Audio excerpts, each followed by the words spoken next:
Secretary General, Mrs. Bunn, dear UN Foundation hosts, distinguished guests, I'm honored to introduce the video with tributes to you, Secretary General. This is both an easy and a hard task. Hard because I have only 3 minutes to do so, and that's not fair to the awardee. Easy because I've known him, both personally and professionally, for over 15 years. We first met in South Korea as deputy foreign ministers, and since then we have kept close contact.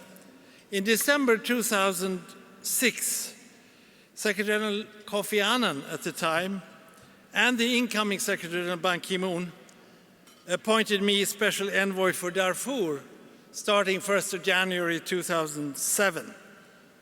That date was the SG's first day in office.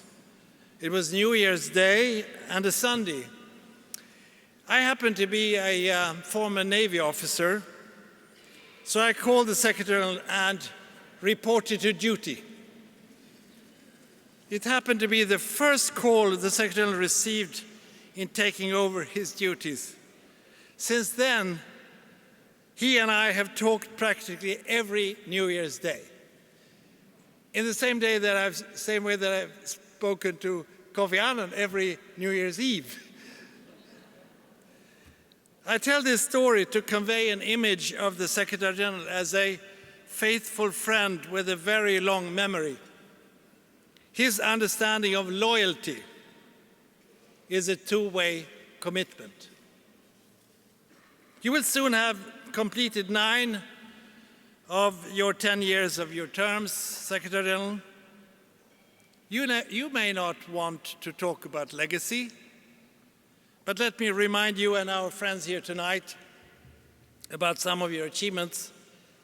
Your championship on fighting climate change and helping set the 2013 Sustainable Development Agenda. Your standing up for women and children, not least the children of Syria and children of the region of conflicts, where I know your compassion and passion are strong.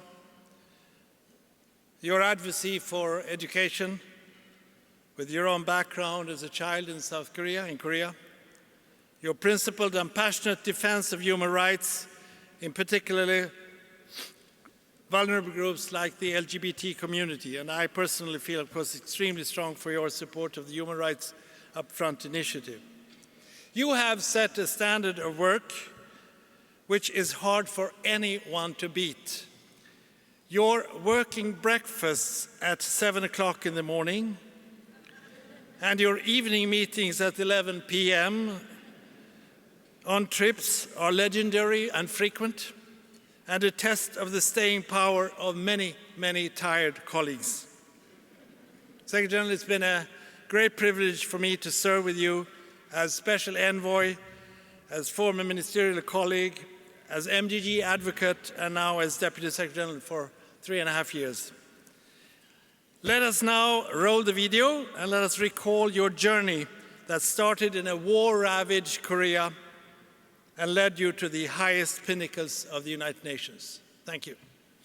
The world is home to 7.3 billion people. In our lifetime, we will see that number reach 8 billion. All of these lives, in one way or another, have been touched by the United Nations. And behind it, for the past 9 years, has been a remarkable leader. To UN Secretary General Ban Ki-moon, these individuals represent our thanks. Thank you so much, Secretary General. Secretary General. Secretary General. Secretary General. Secretary General. Secretary General. Secretary General. Secretary General, I just simply want to thank you for your tireless energy in fighting for the people who couldn't fight for themselves. Mr. Secretary General, thank you so much for being so approachable, being so inspirational, and making a difference to our world. I'd like to thank you for your push to make the Sustainable Development Goals universal, meaning they apply to all of us all over the world.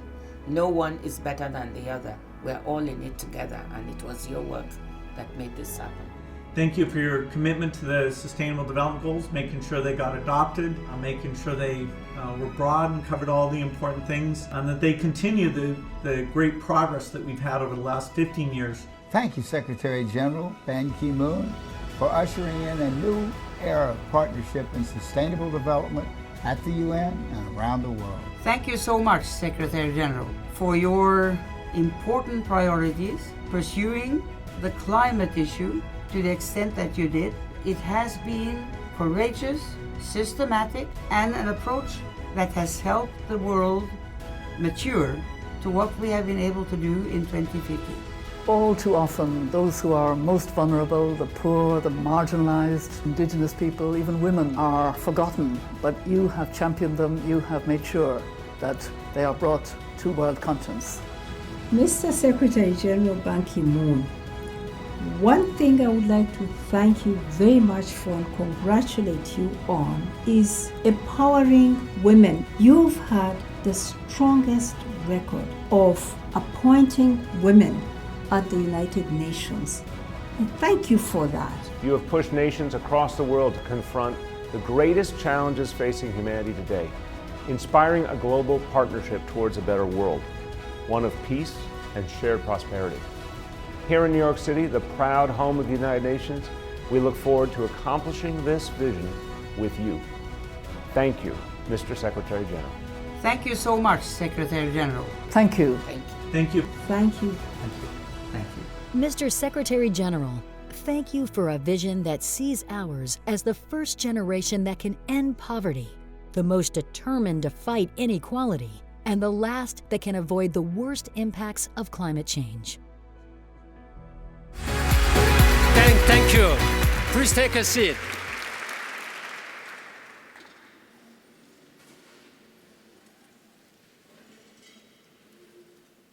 Thank you. Thank you very much. It's a great honor for me to be introduced that way. I have never seen.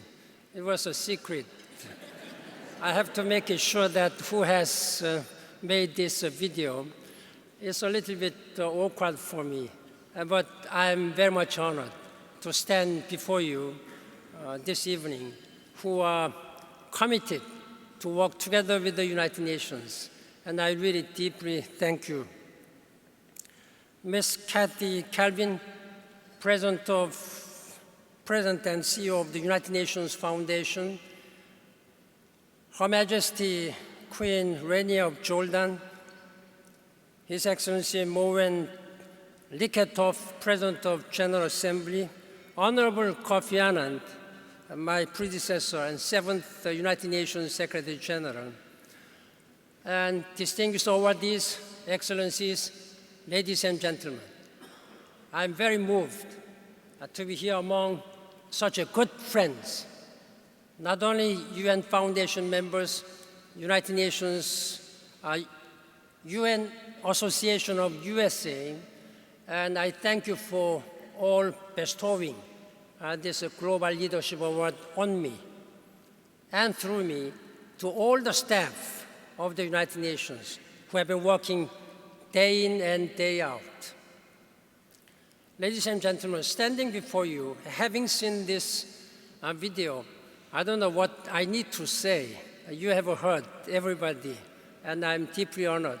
I don't know when and how they were able to, our people were able to meet them and record all these good comments. In fact, I have something to confess. When I was informed that this evening I would be given this award, I was a little bit reluctant to receive this award. Why? Because it looked like a sort of a family business. I was introduced by my Deputy Secretary General, and this award is coming from United Nations Foundation and UN Association of USA, giving to the United Nations Secretary General. Moreover, it seemed to be sort of a farewell recognition. But as you may know, I have still 1 year and 2 months to go.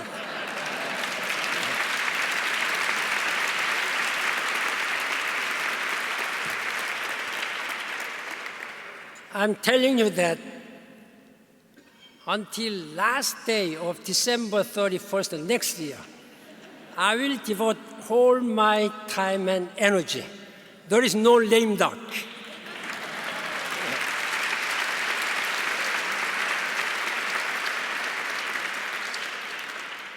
Ladies and gentlemen, today let me speak about all those who make my global leadership possible. I'm not a scientist, I'm not an economist or interpreter or blue helmet. I cannot process documents on my own. I cannot fly airplanes across oceans or organize the almost impossible schedules I only impose on my team so that I can work. I can only lead the United Nations, and it's a global push for peace, development, and human rights, and sustainable development, thanks to the thousands of our UN staff who are working day and night, day in, day out, in the most dangerous and difficult places around the world. They are true global citizens, building on the proud record of past international civil servant of the United Nations. Wherever I travel, I meet with our family members, and I hold as many staff town hall meetings as possible. But even if we do not sit down together, we talk. That's what I have been really trying to do, to have an inclusive dialogue and try to listen to our staff, what their aspirations and what their concerns are. I hear their concerns as we race to refugee camps. I watch them in action, and I think of many of their colleagues working behind the scenes. These are the unsung heroes. They deserve this award tonight. And tonight, on behalf of them, I sing their praises. Ladies and gentlemen, our work is becoming more and more difficult and even dangerous. There's no more terrible news I receive than hearing that our staff have been attacked, sometimes killed. I have mourned our colleagues who were killed in Algeria, Kabul, Islamabad, Mazar-e-Sharif, Abuja, and beyond. I have walked through the rubble strewn with their belongings. I have looked into the eyes of their shattered relatives. I'm also thinking about those who gave their ultimate price for the cause of peace while serving the United Nations. And I'm so constantly trying to better protect the thousands of staff laying their lives on the line right now. The lessons they have taught me can be summed up in one word: strength. The strength to face harsh realities and the strength to never back down. If you ask me today whether United Nations can handle all these problems now, I have to tell you honestly, we don't know. But if you ask me if the United Nations will continue to try for these seemingly intractable, unattainable goals, I can proudly, definitely say with a total conviction, yes, we will continue to do.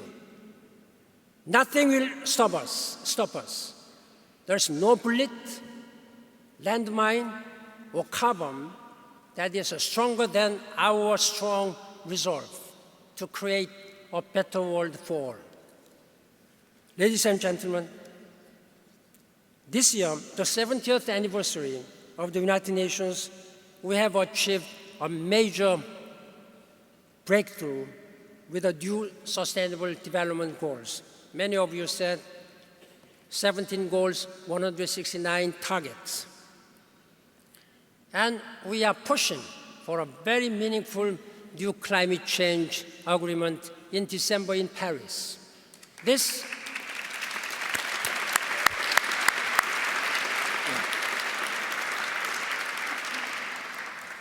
Thank you for your support. I will accept this approach with your strong commitment and to push the world leaders who are still reluctant to get on board on climate change agreement. Now, we have been successfully agreed to have financing for development in Addis Ababa in July. We have that Sustainable Development Goals in September. Now, one remaining priority for the United Nations, for all of us, is to have climate change agreement. We need global climate action for international security and sustainable development. At the same time, we face unprecedented humanitarian challenges. There are more than 60 million people, refugees and displaced. This is the highest number of people displaced since the end of the Second World War. We are desperately trying to help those who are suffering, and we are aiming to tackle the root causes. Our mediators, facilitators, are working to end the conflict in Syria, Israel-Palestine, Yemen, Libya, and other global hotspots. We are responding to the rise of violent extremism. And the United Nations is working to eliminate dangerous weapons and end the nuclear threat. I thank the member states for their initiatives. They deserve credit for the United Nations' many significant advances. True progress comes from broad partnership. The United Nations Foundation, United Nations Association of USA, and many United Nations associations all throughout the United States are among our greatest allies and supporters. I thank you for all your support, and I ask you to do even more. We need your voices loud and clear as the United Nations launches into 2016. Next year, we begin our campaign to realize the 2030 Agenda and end poverty on the planet. This development agenda, so SDGs, are people-centered. We have to end this global poverty by 2030. And we have to address climate change before it is too late. We will seize the opportunity to be the last generation to stop these worst effects of climate change. And we will press to secure human rights and human dignity for all. Excellencies, ladies and gentlemen, over the past few weeks, I have been visiting migrants and refugees in Europe to show my strong solidarity. Last month, at a refugee welcome center in Rome, I met a 6-year-old boy named Kia Aden. His mother told us that Kia survived this terrible shipwreck in Lampedusa that killed a few hundred people at the time. Miraculously, he was saved. I hugged the boy, who said when he grows up, he wants to work in a very big office. I'll never forget when I was at his age. I was just 6 years old when Korean War broke out in Korea. I didn't know much. I knew only while fleeing my hometown that my shoes were full of mud. It was very heavy. My stomach was empty. I was very hungry. And I saw my villages burning.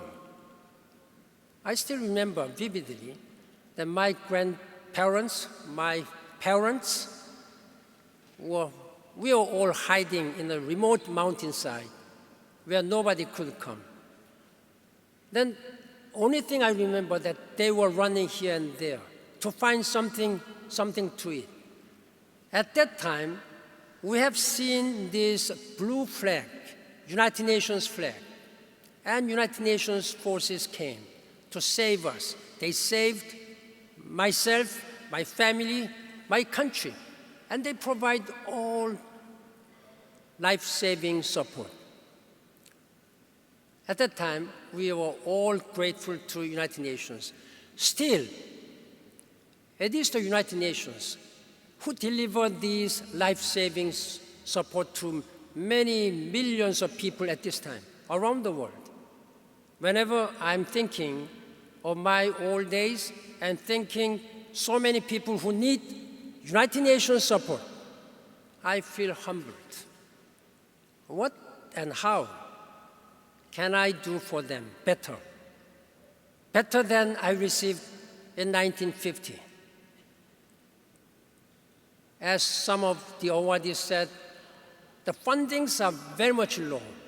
The support is coming very low at this time because we have so many crises happening at the same time. Ladies and gentlemen, today, after 6 decades of my experience, I'm really humbled to serve the United Nations and to lead this great organization for the sake of Kia and billions of others who look to our blue flag with hope and expectations. I'm honored to accept this award as encouragement to fight even harder, to work even harder until the last day of my mandate to make the ideals of the United Nations a reality for the people of the world. Let us work together, ladies and gentlemen, to make this world better for all, where all the people, wherever you are coming from, can live with human dignity. I thank you for your support. Thank you very much.